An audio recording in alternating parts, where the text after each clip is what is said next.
सुबह का वक्त था। सूरज अभी पूरी तरह निकला न था, मगर बाजार की हलचल शुरू हो चुकी थी। लाहौर के मुहाफिजी इलाके की एक तंग सी गली के मोड़ पर जुलेखा बीबी अपनी पुरानी चरमराती मोटरसाइकिल पर सब्जियां लेकर निकली थीं। सफेद चादर में लिपटी, वक्त से पहले बूढ़ी हो चुकी जुलेखा बीबी की कमर झुकी हुई थी। उनकी आंखों में वक्त की थकन थी और दिल में उम्मीद कि शायद आज सब्जियां जल्दी बिक जाएं और घर के खर्चों का कुछ बोझ हल्का हो। वो बस स्टॉप के करीब पहुंची ही थीं कि एक तीखी सीटी की आवाज आई। ट्रैफिक पुलिस का एक नौजवान सिपाही हाथ उठाए उनकी जानिब बढ़ा।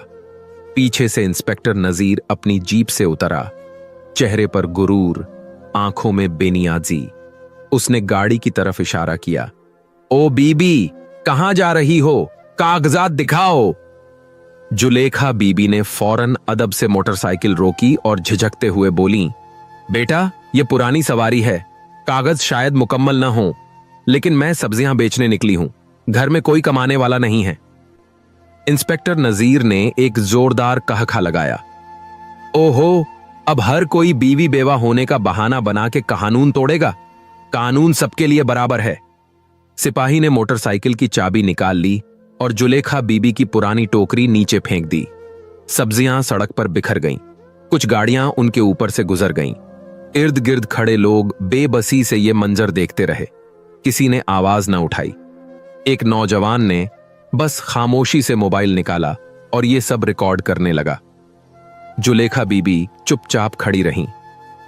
इंस्पेक्टर नजीर के लफ्ज उनके कानों में तीर बनकर लगे। अगर कानून की इज्जत नहीं तो फिर सड़क पर भीख मांगो। जुलेखा की आंखों से खामोश आंसू बहने लगे। उन्होंने दुपट्टे का कोना पकड़ा और जमीन पर गिरी सब्जियां समेटने लगीं। राह चलते लोग रुक कर देखते, कुछ अफसोस से सर हिलाते, फिर अपने अपने कामों में मशगूल हो जाते। जुलेखा के अंदर एक झलझला था, लेकिन होंठ खामोश थे। निगाहें जमीन पर थीं, दिल में बस एक ख्याल, फातिमा को यह सब न पता चले। फातिमा, उनकी इकलौती बेटी, जिसे उन्होंने खून पसीना एक करके पढ़ाया था, जो आज पाकिस्तान आर्मी में लेफ्टिनेंट थी, सरहद पर तैनात, मुल्क की हिफाजत में मसरूफ। जुलेखा हमेशा अपनी बेटी पर फख्र किया करती थीं, मगर आज वो खुद को इतना बेबस और बेआबरू महसूस कर रही थीं जैसे सारी मेहनत रायगांव चली गई हो। जुलेखा ने सब्जियां समेटी, मोटरसाइकिल वहीं छोड़ दी और पैदल ही घर की तरफ चल पड़ी। चाल में थरथराहट थी, कदमों में वजन था, मगर चेहरे पर शिकवा न था। दरवाजे पर दस्तक दी, फिर खुद ही दरवाजा खोला और अंदर चली गईं, जैसे कुछ हुआ ही न हो। मगर दूसरी तरफ वही वीडियो जो एक खामोश राहगीर ने बनाई थी, सोशल मीडिया पर अपलोड हो चुकी थी। कैप्शन में लिखा था, ये औरत बेवा है, एक सिपाही की मां और अब एक फौजी अफसर की मां, मगर कानून के रखवालों ने इसकी इज्जत कैसे तार तार की, देखो खुद। वीडियो कुछ घंटों में वायरल हो गई। सैकड़ों कमेंट्स, हजारों शेयर्स। कोई अफसोस कर रहा था, कोई गुस्से से भरा था, तो कोई बेहिसी से हंस भी रहा था।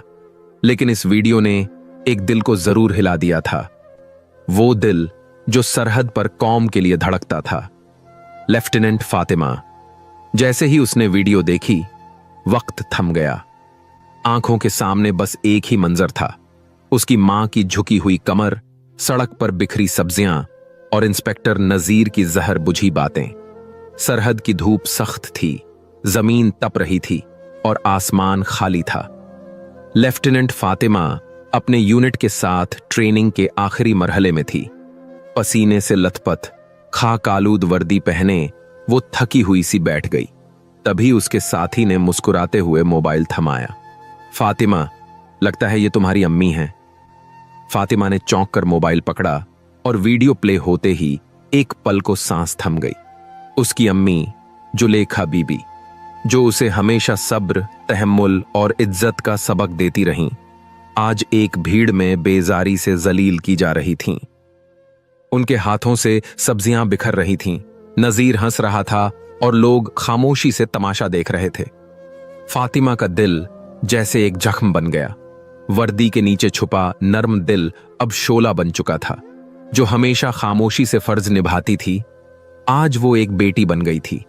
ऐसी बेटी जो मां की इज्जत के लिए किसी भी हद तक जा सकती है। उसने फौरन अपने सीनियर अफसर को छोटा सा मैसेज भेजा। सर, मेरी वालिदा पर सरेआम जुल्म हुआ है। इजाजत है कि कुछ दिन की छुट्टी ले सकूं ताकि जाती मामला देख सकूं। पैगाम भेजते ही वो बैग पैक करने लगी। वर्दी उतारकर सादा शलवार कमीज पहन ली। चप्पलों में वो अज़्म छुपा था जो सिर्फ एक बेटी के दिल में हो सकता है। रास्ते में वो खामोश थी, मगर दिमाग में हर लम्हा दोबारा चल रहा था। इंस्पेक्टर नजीर की आवाज, मां की खामोशी और राहगीरों की बेपरवाही। बस में सफर के दौरान एक बुजुर्ग खातून ने पूछा, बेटी कहां जा रही हो? फातिमा ने नजरें झुकाकर कहा, अपनी मां का मान वापस लेने। शाम तक वो गांव पहुंच चुकी थी। सूरज ढल रहा था। फिजा में हल्की नमी थी, जैसे कायनात भी उसके दिल का दर्द महसूस कर रही हो। गली के मोड़ पर वही जगह थी जहां जुलेखा बीबी सब्जियां बेचती थीं।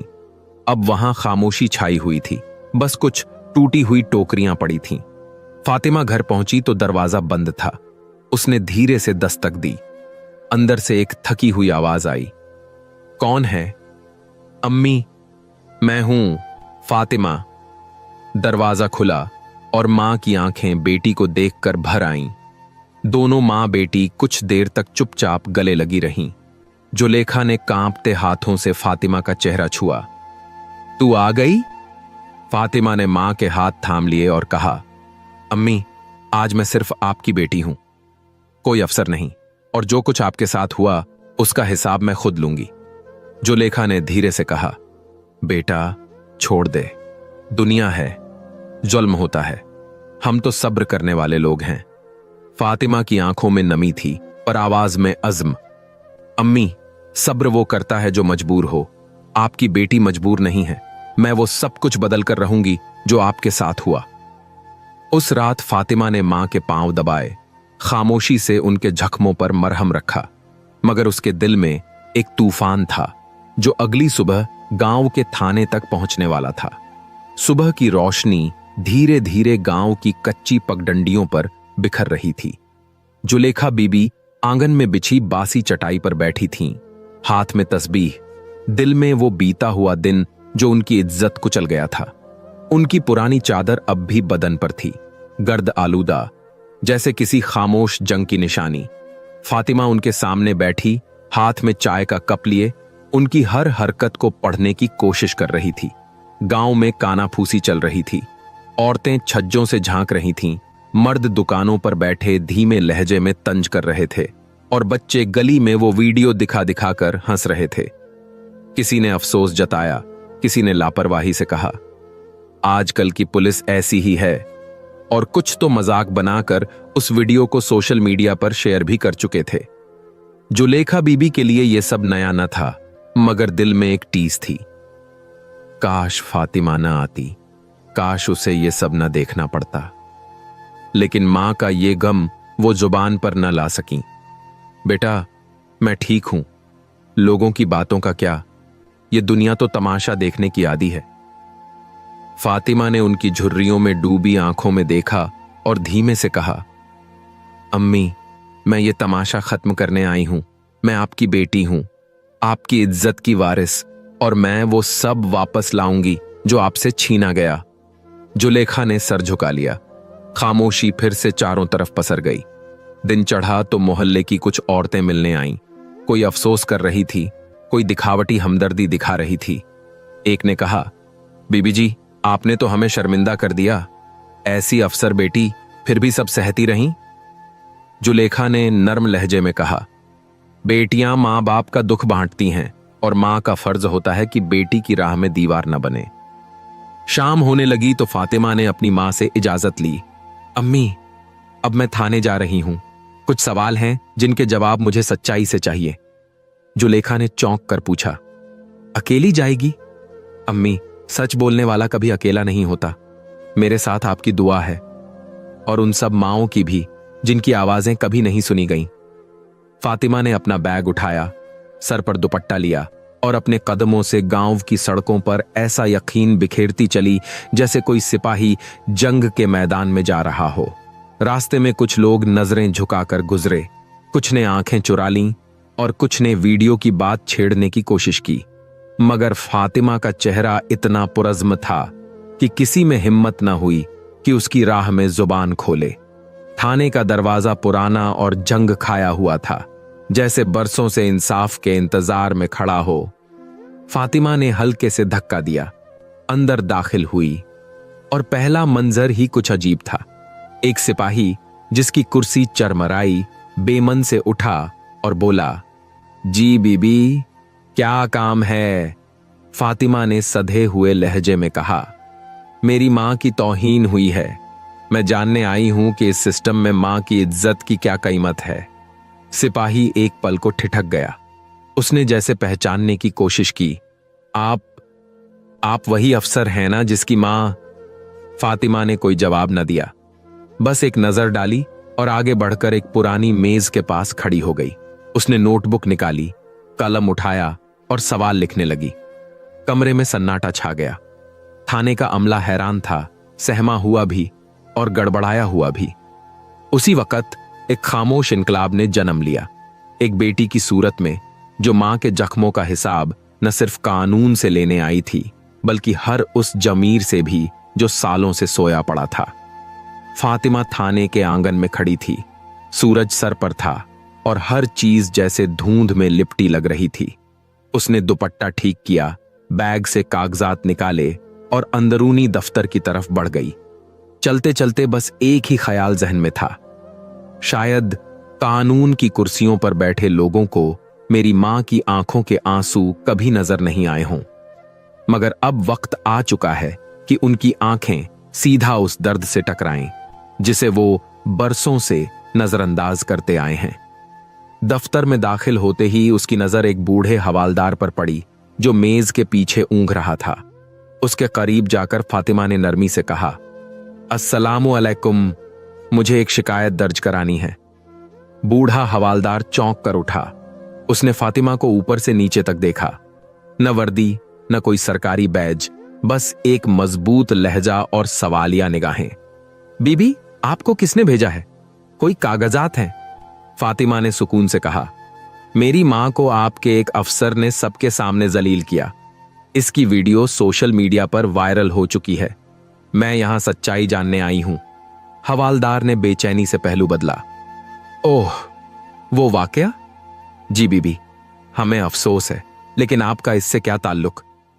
फातिमा ने गहरी सांस ली और आगे झुककर कहा, मैं फातिमा जुलेखा हूं, पाकिस्तान आर्मी की लेफ्टिनेंट, और वो औरत जिसे आपके इंस्पेक्टर नजीर ने सड़क पर रुस्वा किया मेरी मां है।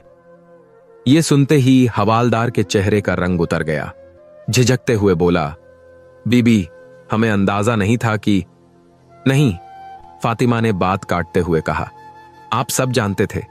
आप सब ने देखा था कि एक औरत की बेबसी का तमाशा बनाया गया, मगर किसी ने रोका नहीं, और आज मैं इसी खामोशी का हिसाब लेने आई हूं। इतने में दफ्तर का दरवाजा खुला और एक जवान सिपाही अंदर दाखिल हुआ।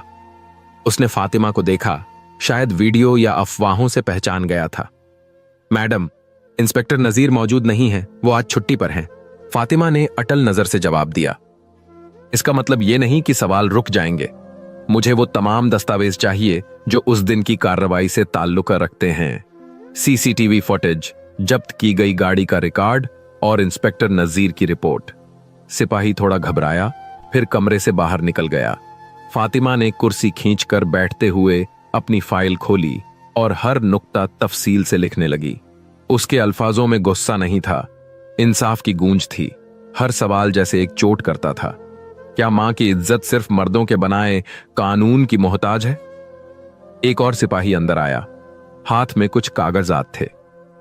ये रहे बीबी, वो सब फाइलें जो आपने मांगी थीं। लेकिन क्या आप वाकई फौज से हैं? कोई पहचान पत्र? फातिमा ने बैग से अपना सरकारी आईडी कार्ड निकाला और मेज पर रख दिया। कमरे में सन्नाटा छा गया।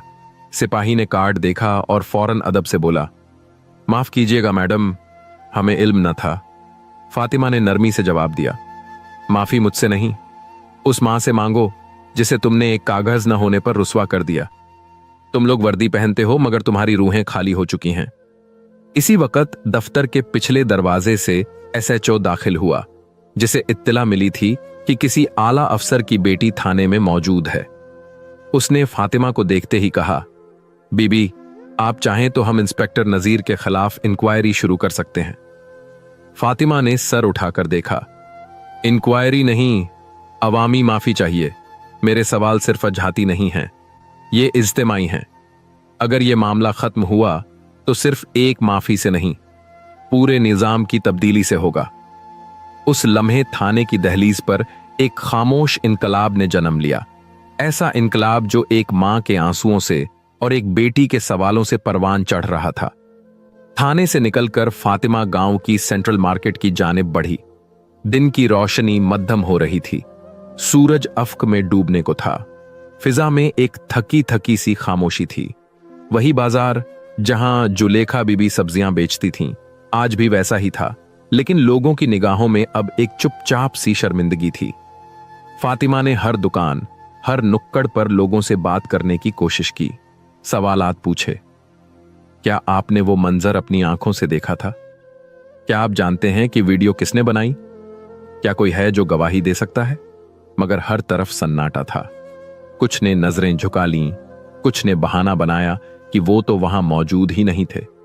फातिमा के दिल में एक हल्की सी मायूसी की लहर दौड़ गई। जिस सच के लिए वो लड़ रही थी, वही सच लोगों की जुबानों पर ताले डाल रहा था। तभी अचानक एक नौजवान लड़का फातिमा के पास आया। उम्र कोई 18-19 साल, दुबला पतला, मगर आंखों में हिचकिचाहट और जमीर की चमक थी। बीबी जी, मेरा नाम हसन है, मैंने ही वो वीडियो बनाई थी। फातिमा ने चौंक कर देखा। तुमने? जी, मेरी नीयत किसी को शर्मिंदा करना नहीं थी, मैं बस ये सब बर्दाश्त नहीं कर पाया। और जब इंस्पेक्टर नजीर ने आपकी वालिदा के साथ वो सलूक किया तो दिल में आग सी लग गई। मैंने वीडियो बनाकर इंस्टा पर डाल दी। फातिमा की नजरें नरम हो गईं। एक पल सोचा, फिर पूछा, क्या तुम्हारे पास असली वीडियो है, बिना एडिटिंग के? हसन ने फौरन मोबाइल निकाला, एक फोल्डर खोला और वीडियो सामने रख दी।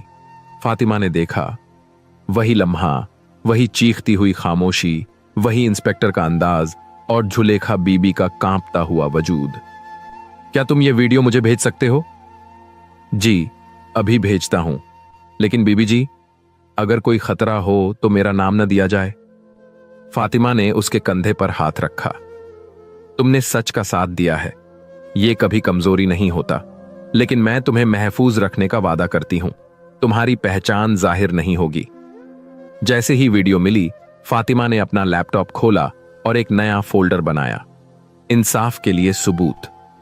पहली फाइल में उसी वीडियो को सहेजा, दूसरी में इंस्पेक्टर नजीर की रिपोर्ट रखी जो थाने से मिली थी, और तीसरी में अपने सवाल, गवाहियां और मुशाहिदात का खाका लिखना शुरू किया। हर लफ्ज जो वो लिखती एक जख्म की सूरत इख्तियार करता, मगर ये जख्म तब तक भर नहीं सकते थे जब तक सच्चाई को अदालत, कानून और अवाम के सामने लाया न जाए। इसी दौरान फातिमा ने एक खुफिया पैगाम अपनी फौजी एकेडमी के अखलाकी तरबियत शोबे को भेजा। सर, मैं चाहती हूं कि इस केस को हमारे इदारे की अंदरूनी तालीम का हिस्सा बनाया जाए, ताकि हम आने वाली नस्लों को सिर्फ हथियार नहीं, इंसानियत भी सिखाएं। वो जानती थी, एक वीडियो से इनकलाब नहीं आता, मगर एक बेटी का अज़्म जरूर तारीख बदल सकता है। उसकी निगाहें स्क्रीन पर जमी थीं, मगर दिल में मां की वो कांपती हुई आवाज गूंज रही थी, बेटा, छोड़ दे, दुनिया है, सब सहना पड़ता है। फातिमा ने धीरे से होंठ हिलाए, जैसे मां को जवाब दे रही हो। नहीं अम्मी, इस बार नहीं। यह सिर्फ आपकी तौहीन नहीं थी, यह हर उस मां की बेहुरमती थी जो अकेले जिंदगी से लड़ रही है। रात के आखिरी पहर तक फातिमा फाइलों पर काम करती रही।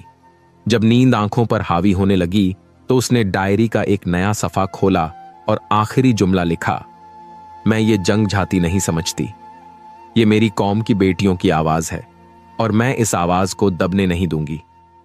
उधर इंस्पेक्टर नजीर उस रोज थाने नहीं आया था। सुबह से ही उसके मोबाइल पर नोटिफिकेशंस की भरमार थी।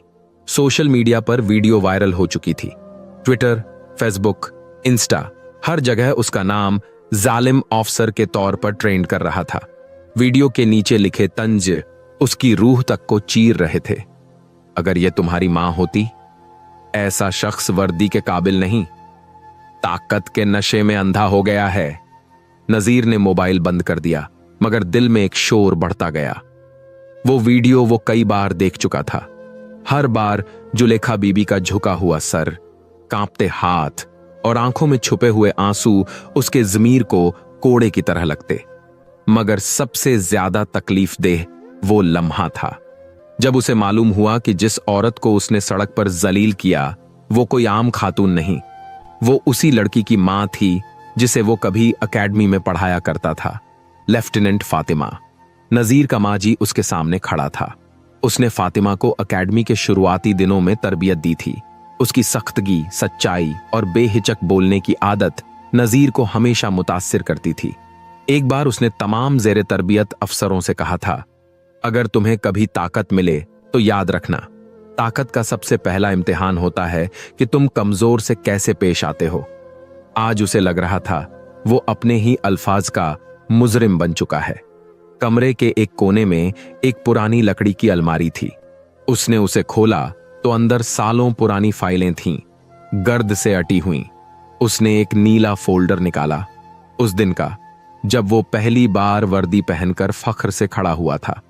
अंदर एक कागज रखा था, उसके अपने हाथ से लिखा हुआ, वर्दी अवाम की खिदमत के लिए है, हुकूमत के लिए नहीं। नजीर देर तक वो सफा हाथ में थामे रहा। कमरे में सन्नाटा गहराता गया। तभी उसकी बीवी अंदर आई। देखा तो नजीर कुर्सी पर बैठा, आंखों में नमी लिए एक खाली दीवार को घूर रहा था। सब ठीक है? उसने नरमी से पूछा। नजीर ने सर हिलाया। नहीं, कुछ भी ठीक नहीं। मैंने वो किया जो मुझे नहीं करना चाहिए था। मैंने एक मां को रुस्वा किया, उसकी बेटी को शर्मिंदा किया और अपनी वर्दी को दागदार कर दिया। बीवी ने धीमे से कहा, अगर तुम्हें एहसास है तो उसका कफारा अदा करो। खामोशी जुर्म को छुपाती है, मगर माफी उसे कबूल करती है। उस रात नजीर ने एक खाली कागज निकाला, कलम थामा और लिखना शुरू किया। जुलेखा बीबी, मुझे मालूम है मेरे लफ्जों और रवैये ने आपको तकलीफ दी। मेरा गुरूर, मेरा लहजा, मेरी हरकत, सब कुछ नाकाबिले माफी है। मगर मैं इंसान हूं और इंसान गलती करता है। मैं दिल से माफी चाहता हूं और ये वादा करता हूं कि अपनी जिंदगी में अब वर्दी को इंसानों से ऊंचा नहीं होने दूंगा। उसने एक और खत लिखा, लेफ्टिनेंट फातिमा के नाम। बेटी, तुमने सच बोलकर वो किया जो हम वर्दी वाले अक्सर भूल जाते हैं। तुमने मुझे आईना दिखाया और मैं टूटा, मगर शुक्र है कि टूटा। अब मैं नया बनना चाहता हूं। अगर तुम इजाजत दो तो मैं ये माफी अवाम के सामने मांगना चाहता हूं, क्योंकि जो जुर्म खुलेआम हुआ हो उसका कफ्फारा बंद कमरे में नहीं अदा किया जा सकता। नजीर ने दोनों खत एक लिफाफे में रखे, दिल थामा और नींद की आगोश में चला गया। मगर यह नींद सुकून वाली नहीं थी। हर ख्वाब में जुलेखा बीबी का चेहरा आता। वो मंजर दोहराता जब सब्जियां जमीन पर गिरी थीं और एक बेबस औरत चुपचाप खड़ी थी। सुबह जब सूरज निकला, नजीर भी जागा, मगर यह जागना जिस्म का नहीं था, यह जागना था जमीर का। थाने के आंगन में धूप मध्यम थी, जैसे मौसम भी किसी बोझ की चुपचाप तहरीर पढ़ रहा हो। दीवार पर टंगी घड़ी 8 बजा रही थी। फातिमा अपने छोटे से बैग के साथ थाने के सामने खड़ी थी, सादा कपड़ों में, सर पर दुपट्टा और निगाह में एक ठहरी हुई खामोशी। वो वर्दी में नहीं थी, मगर उसकी मौजूदगी में वही रौब था, वही वकार जो उस मां की कोख से मिला था। थाने के अंदर हलचल थी। कोई किसी से पूछ रहा था, वो अफसर की बेटी आ गई? सुना है माफी मांगने आई है या लेने आई है? इसी लम्हे अंदर से इंस्पेक्टर नजीर बाहर निकला। उसका चेहरा रात भर की नींद से खाली था। आंखों में सुर्खी थी और हाथ में एक सफेद लिफाफा। जैसे ही उसकी नजर फातिमा पर पड़ी, वो ठिठक गया, जैसे किसी पहचाने हुए चेहरे को बरसों बाद शर्म से देखा हो। फातिमा कुछ कदम आगे बढ़ी। न कोई सलाम, न कोई तारुफ, बस एक सीधी और खामोश आवाज में एक जुमला, आप मुझे जानते हैं, मगर अब मैं सिर्फ एक बेटी हूं, उस मां की जिसे आपने सड़क पर नीचा दिखाया। नजीर ने सर झुका लिया, लब कांपने लगे। कुछ लम्हे खामोशी में बीते, फिर उसने बमुश्किल लब हिलाए। फातिमा बेटी, मैं शर्मिंदा हूं। फातिमा ने उसकी आंखों में नजर डालकर कहा, शर्मिंदगी सिर्फ एहसास का नाम नहीं, ये किरदार का इम्तिहान भी है। मैं यहां जख्मों पर मरहम लेने नहीं आई, मैं चाहती हूं कि ये जख्म किसी और की मां को न मिले। नजीर ने एक गहरी सांस ली, बेंच की तरफ इशारा किया। दोनों बैठ गए। मैं जानता हूं, मैंने गलती की। उस वक्त गुस्से में था, दिल सख्त हो चुका था। सड़क पर कानून का नशा था, इंसानियत मर चुकी थी। फातिमा चुप रही। उसने बात काटने के बजाय उसे बोलने दिया। नजीर ने आगे कहा, मैंने तुम्हें पढ़ाया था एकेडमी में। तुम्हारी आंखों में हमेशा सच बोलने वाली एक चमक थी। आज वही चमक मेरे अंधेरे को रोशनी दे रही है। फातिमा की आंखें भीगी थीं, मगर लहजा अब भी मजबूत था। आपने मुझे सिखाया था कि वर्दी सिर्फ इख्तियार नहीं, जिम्मेदारी भी है, मगर आपने अपनी ताकत को अहंकार की धुंध में लपेट लिया। अगर आप वाकई गलती मान चुके हैं तो माफी लफ्जों से नहीं, अमल से मांगी जाती है। नजीर ने फौरन वो लिफाफा सामने रखा। ये वो माफी है जो मैंने आपकी मां के लिए लिखी है, और ये दूसरा खत अवाम के लिए है। मैं चाहता हूं कि गांव के चौराहे पर सबके सामने पढ़कर अपनी गलती का कफ्फारा अदा करूं। फातिमा ने लिफाफा खोला, कुछ पल चुपचाप पढ़ती रही, फिर आहिस्ता से कहा, अगर आप सच्चे हैं तो ये एक कदम काफी नहीं होगा, आपको आगे भी चलना होगा। नजीर ने सर हिलाया, मैं तैयार हूं, और अगर तुम चाहो तो उस माफी के लम्हे में तुम और तुम्हारी मां भी मौजूद हों, ताकि मैं उन आंखों का सामना कर सकूं जो मेरी हरकत की गवाह हैं। फातिमा ने गहरी सांस ली। हम आएंगे, मगर याद रहे, ये माफी सिर्फ मेरे लिए नहीं, उन सबके लिए है जो इस सिस्टम की बेहिसी का शिकार बने हैं। अगर आप वाकई बदलना चाहते हैं तो बदलाव अपने अंदर से शुरू कीजिए और फिर इस पूरे निजाम तक ले जाइए। नजीर उठते हुए बोला, बेटी, तुमने मुझे तोड़कर जोड़ा है। मैं वादा करता हूं, अब मैं वो नजीर नहीं रहूंगा जो कल था। फातिमा ने धीरे से सर हिलाया, और उस लम्हे हो चुके थे। बस खामोशी रह गई थी, वो खामोशी जो एक नए सफर का आगाज थी। एक ऐसा सफर जिसमें जुर्म के बाद तौबा और तौबा के बाद अमल का इम्तिहान था। 1 हफ्ता गुजर चुका था, मगर गांव की फिजा अब भी वैसी थी, खामोश, मुज्जस्सिज और थोड़ी शर्मिंदा सी।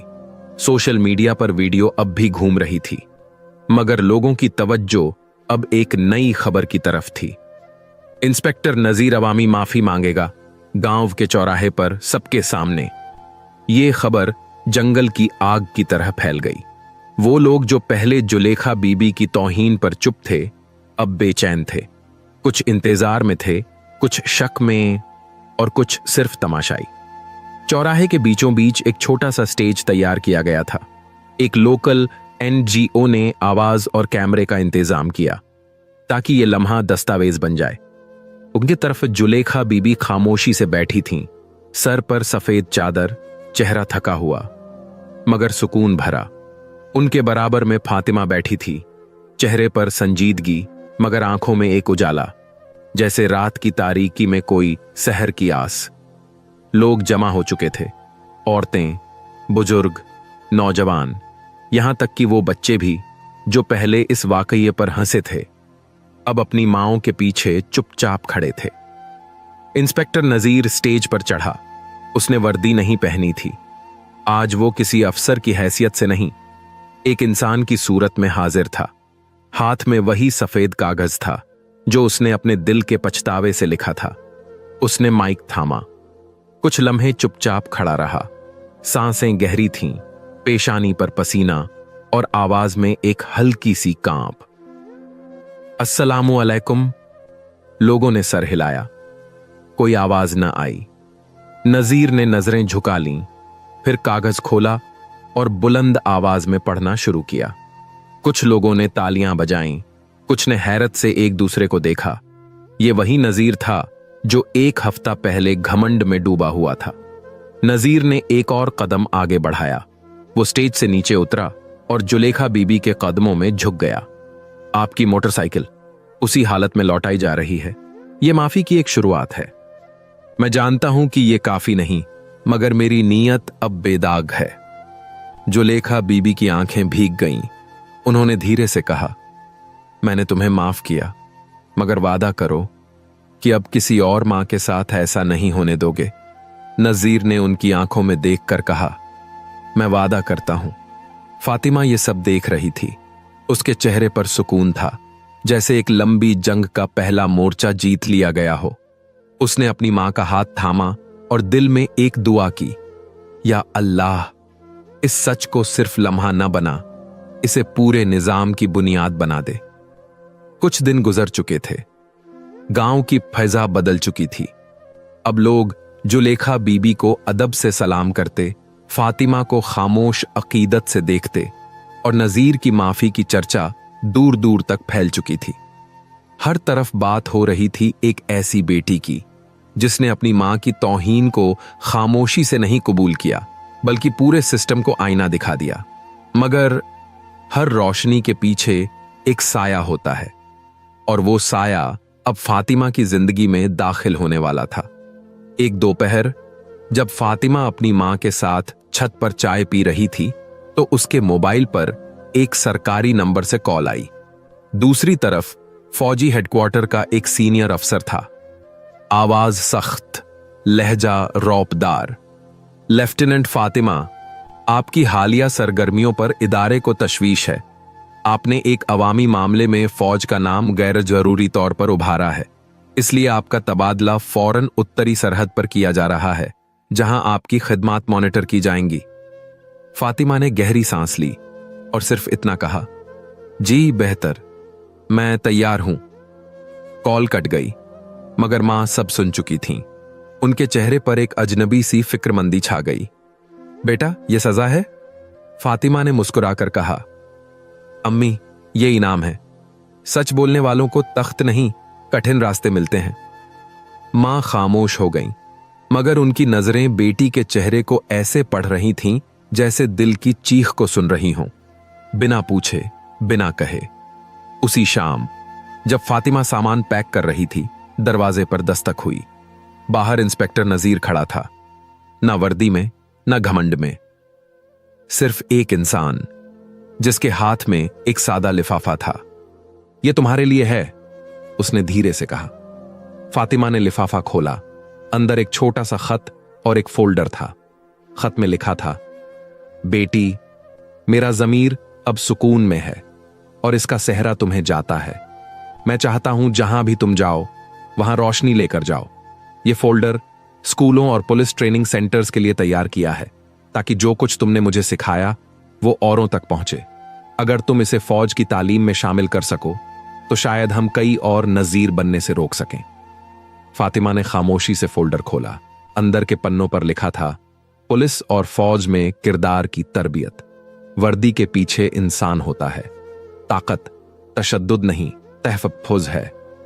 उसकी आंखों में आंसू आ गए। वो जानती थी तब्दीली एक रात में नहीं आती, मगर अगर एक दिल बदल सकता है तो रास्ता भी बन सकता है। नजीर ने जाते जाते कहा, तुमने मुझे नया इंसान बना दिया। अब तुम जा रही हो, मगर यह मत समझना कि तुम्हारी आवाज दब गई। तुम अब भी बोल रही हो, इन लफ्जों के जरिए, इन तालीमों के जरिए, उन आंखों के जरिए जो अब कुछ अलग देखना सीख रही हैं। फातिमा ने मुस्कुराकर जवाब दिया, और आपने मुझे सिखाया कि गिरने वाले को हाथ देना भी जिहाद होता है। उस रात रवानगी से पहले फातिमा ने अपनी डायरी में आखिरी बार लाहौर के सफ़हे पर लिखा, मैं जा रही हूं, मगर पीछे एक निशान छोड़कर एक मिसाल, एक उम्मीद और एक सवाल, क्या हम अपनी माओं की आंखों को फिर से झुकने देंगे? सुबह जब गाड़ी रवाना हुई, जुलेखा बीबी दरवाजे पर खड़ी थीं, हाथ उठे हुए दुआओं में लिपटे, और फातिमा वर्दी में मलबूस, चेहरे पर इत्मीनान और दिल में मिशन लिए एक नई सरहद की तरफ रवाना हो गई। बर्फ से ढके पहाड़, सरहदी पोस्ट की ठंडी हवाएं और दूर तक पसरा हुआ सुकूत। फातिमा अब वतन की उत्तर सीमा पर तैनात थी, मगर उसने इस तबादले को सजा नहीं, मौका समझकर कबूल किया था। यहां सिर्फ दुश्मन की हरकतें नहीं, इंसानों के रवैये भी उसे पढ़ने थे। फातिमा ने वहां पहला कदम यह उठाया कि जवान सिपाहियों से अकेले अकेले बात करनी शुरू की। वो जानती थी कि मजबूत फौज सिर्फ बंदूक से नहीं, बल्कि किरदार से बनती है। उसने रोजमर्रा की ड्यूटी के बाद एक अखलाकी सेशन शुरू किया। सब हैरान थे। एक लेफ्टिनेंट जो दुश्मन की पोजीशन से पहले अपने जवानों की सोच पर काम कर रही थी। पहले दिन उसने सिर्फ एक सवाल पूछा, वर्दी कब इज्जत देती है और कब छीन लेती है? कमरे में सन्नाटा छा गया। सिपाही नजरें झुका बैठे। फातिमा ने मुस्कुराकर कहा, जब हम इसे इंसानियत के बगैर पहनते हैं तो यह वकार की जगह खौफ बन जाती है। अगले हफ्तों में उसकी मेहनत रंग लाने लगी। जवान सिर्फ हथियार नहीं, सोच के जाविये भी बदलने लगे। फातिमा ने नजीर का भेजा हुआ फोल्डर तालीमी मवाद में शामिल कर लिया। अब हर दिन एक जवान, एक मां, एक मजलूम की कहानी सुनाई जाती और सिखाया जाता कि अवाम दुश्मन नहीं, एतमाद का सरमाया है। उधर गांव में इंस्पेक्टर नजीर ने अपना वादा निभाना शुरू कर दिया था। उसने मुफाजिफ हाकिम नहीं के नाम से एक यूट्यूब चैनल शुरू किया, जहां वो रोजाना पुलिस के अखलाक, अवाम से रिश्ता और ताकत के इस्तेमाल पर बात करता। उसका पहला वीडियो था, मैंने एक बेटी से सीखा, अब तुम्हें सिखाना मेरा फर्ज है। लोगों ने पहले तंज किया, मजाक उड़ाया, मगर जैसे जैसे उसकी बातों में सच्चाई और आजमाइश झलकने लगी, वो वीडियोस वायरल होने लगे। स्कूलों में उसे बुलाया जाने लगा। तलबा उससे सवाल करते और वो हर बार फातिमा का जिक्र इज्जत से करता। एक दिन एक लड़की मेरे सामने आई। मैं कानून था, वो जमीर थी, और उस दिन जमीर जीत गया। 1 साल बाद फातिमा को फौजी एकेडमी में खास दावत दी गई। वो नए कैडेट्स से खिताब करने आई थी, वही एकेडमी जहां कभी नजीर ने उसे सच, फर्ज और किरदार का मतलब सिखाया था। आज वो वहीं कहने आई थी, याद रखो, वर्दी ताकत है, मगर यह ताकत तुम्हारे लहजे में होनी चाहिए, तुम्हारे रवैये में और तुम्हारी आंखों की सच्चाई में। अगर कभी तुम्हारी ताकत किसी मां की आंख में आंसू ले आए तो समझ लो तुम हार गए हो। हॉल में मुकम्मल खामोशी थी, जैसे हर लफ्ज सीधे दिल में उतर रहा हो। फिर उसने स्लाइड पर जुलेखा बीबी की तस्वीर लगाई, सब्जियों की टोकरियों के साथ मुस्कुराती हुई। ये मेरी मां हैं, एक आम मां, जिन्होंने मुझे गैर मामूली बनने का हौसला दिया। अगर आप अपनी मां को सलाम करते हैं तो सड़क पर किसी और की मां को झुकने मत दीजिए। तकरीर के बाद जब वो स्टेज से उतरी, कई नौजवान कैडेट्स उससे गले मिले, आंखों में आंसू, और हर एक ने वादा किया, मैडम हम सच के साथ खड़े रहेंगे। उसी दौरान फातिमा की मां जुलेखा बीबी एक लोकल मदरसे में बच्चियों को हुनर सिखाने लगी। अब वो सिर्फ सब्जियां नहीं, इज्जत, वकार और खुद एतमादी बेच रही थीं। और जब कोई उनसे पूछता, आपकी बेटी कहां है, तो वो मुस्कुराकर कहती, मेरी बेटी सरहद पर नहीं, सरों में तब्दीली लेकर आई है। ये कहानी वो नहीं जो एक वाकये पर खत्म हो गई। ये वो आगाज था जहां एक बेटी, एक मां और एक जमीर मिलकर एक कौम को जगा गए।